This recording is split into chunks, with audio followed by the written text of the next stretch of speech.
Pay স্কেলের ব্যাপারে একটা একটা বিভ্রান্তি মনে হয় কাজ করতেছে। সেটা হচ্ছে যে আপনারা জানেন যে গত অনেক বছর ধরে, প্রায় 10-15 বছর, 10-12 বছর ধরে, 13 বছর ধরে সরকারি কর্মচারীদের স্বভাবত একটা দাবি ছিল যে একটা পে কমিশন করার আর কি। নর্মালি এটা 5 বছর পর অন্তর অন্তর এটা করার কথা। তো সেই পে কমিশন করা হয়েছে, পে কমিশনের রিপোর্টটাই শুধু দেওয়া হয়েছে, এটার কিন্তু বাস্তবায়নের কোনো সিদ্ধান্ত এখন হয় নাই। তো সুতরাং এই অন্তর্বর্তী সরকার যেহেতু আর মাত্র 15 দিন আছে, এখন আমরা এই ব্যাপারে কোনো পদক্ষেপ গ্রহণ করতে চাই। কোনো কমিটি গঠন করেছে? একটা কমিটি গঠন করা হয়েছে এটা পরীক্ষার জন্য। নর্মালি যেটা হয়, এই কমিটিটা সম্ভবত মন্ত্রিপরিষদ সচিবের নেতৃত্বে তাদের সুপারিশ পরীক্ষা করার জন্য একটা কমিটি করা হয়েছে। বাস্তবায়ন করার সময়টা কোথায়, যে এখন তো কোনো একটা কমিটি করা হয়েছে এবং কমিটি সেটা এক্সামিন করবে, কমিটি সেটা সুপারিশ করবে।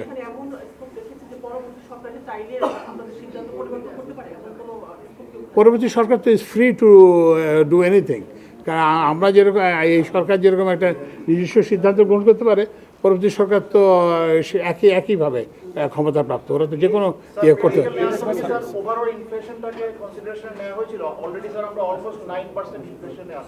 হ্যাঁ, না, এগুলো বিবেচনা নেওয়া হয়েছে।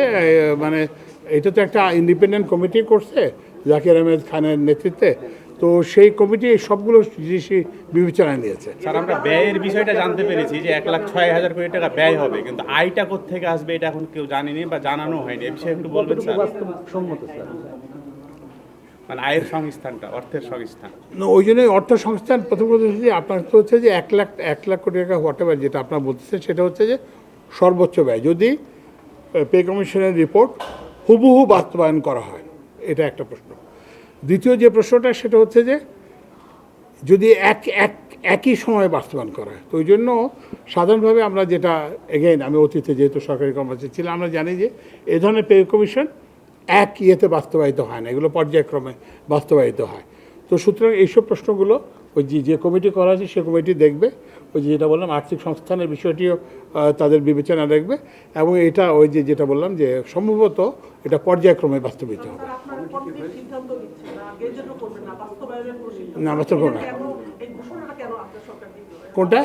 এটা আগের সরকারের জন্য চাপ হবে কিন্তু। না না না, কারণ না, এটা চাপ হবে না। এটা বরঞ্চ এই যে এগেইন আপনার একটা জিনিস বুঝতে হবে, সেটা হচ্ছে যে আমরা তো একটা লিমিটেড টাইমের গভর্নমেন্ট সরকার, তো ওই জন্য আমরা কিন্তু এখন অনেক কাজ করতেছি যাতে আগামী সরকার উপকৃত হয়। যেমন ধরেন আমি যদি জ্বালানি খাতের বলি, আমরা একটা power energy sector master plan করেছি। আমি জানি যে এটা আমরা বাস্তবায়ন করতে পারবো না, করার সময় নেই, কিন্তু আমি যখন আসি তখন তো আমরা এরকম কিছু পাইনি। তারপরে এটা মাল্টিমোডাল ট্রান্সপোর্ট সেক্টর প্ল্যান করছে। তো ওই জন্য প্লিজ বুঝতে হবে যে সরকারকে শুধুমাত্র যে নিজের জন্য কাজ করে তা না, যে আমরা ভবিষ্যতের জন্য কাজ করতে, এইটা পে কমিশনটা হচ্ছে তাদের কাজটাকে করার জন্য। কারণ একই জিনিস হবে কি, যে আমরা যেটা চাই নাই সেটা হচ্ছে যে এই যে পে কমিশনের জন্য একটা এজিটেশন হচ্ছিল, আপনারা জানেন যে সরকারি কর্মচারীদের মধ্যে একটা বিক্ষোভ ছিল নানা রকম। তো যাতে নতুন সরকার যাতে এসে এই ধরনের একটা অচল অবস্থার সম্মুখীন হয়, আমরা চাচ্ছি যে নতুন যে সরকার আসবে তাদের যাতে যাত্রাপত্রা স্মুথ হয়, যেই আসুক না কেন, যে সরকার।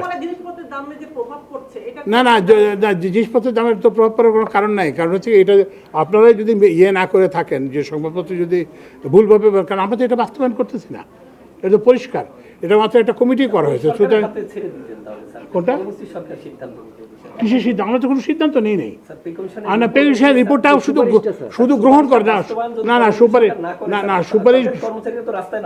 সুপারিশ গ্রহণ করা হয় না, সুপারিশটা গ্রহণ করে, শুধুমাত্র রিপোর্টটা গ্রহণ করা হয়েছে, এবং সুপারিশগুলো পরীক্ষা করার জন্য একটা কমিটি শুধুমাত্র করা হয়েছে। স্যার, আপনারা এই সরকার, অন্তর্বর্তী সরকার 1 বছরে সবচেয়ে বেশি ঋণ নিয়েছে, যে সরকার ঋণ নিয়ে চলছে সেই সরকার মন্ত্রীদের জন্য 9,000 বর্গ ফুটের ফ্ল্যাট কিভাবে নির্মাণের উদ্যোগ নিয়েছে, একটু যদি বলতে। আমি তো এই প্রস্তাবটা দেখি না, এইটা কোথা থেকে আসতেছে আমি তো এটা বুঝতে পারলাম না। কারণ আপনাদের যেটা পারচেজ কমিটিতে যেটা আসে, তো এরকম তো কোনো প্রস্তাব আমরা দেখি নাই। কোনটা? না, সেটা হচ্ছে কি, এটা তো একটা পর্যায়ে আসতে হবে। এটা হয়তো এমন একটা যে ওরা হয়তো একটা প্রস্তাব প্রস্তুত করতেছে, কিন্তু এখন এটার জন্য তো আমাদেরকে করলে হবে না। আমরা তো এখন এটা সরকারের কোনো পর্যায়ে থেকে, কারণ এরকম এত বড় একটা অর্থব্যয়ের প্রস্তাব, এটা তো পারচেজ কমিটিতে আসতে হবে।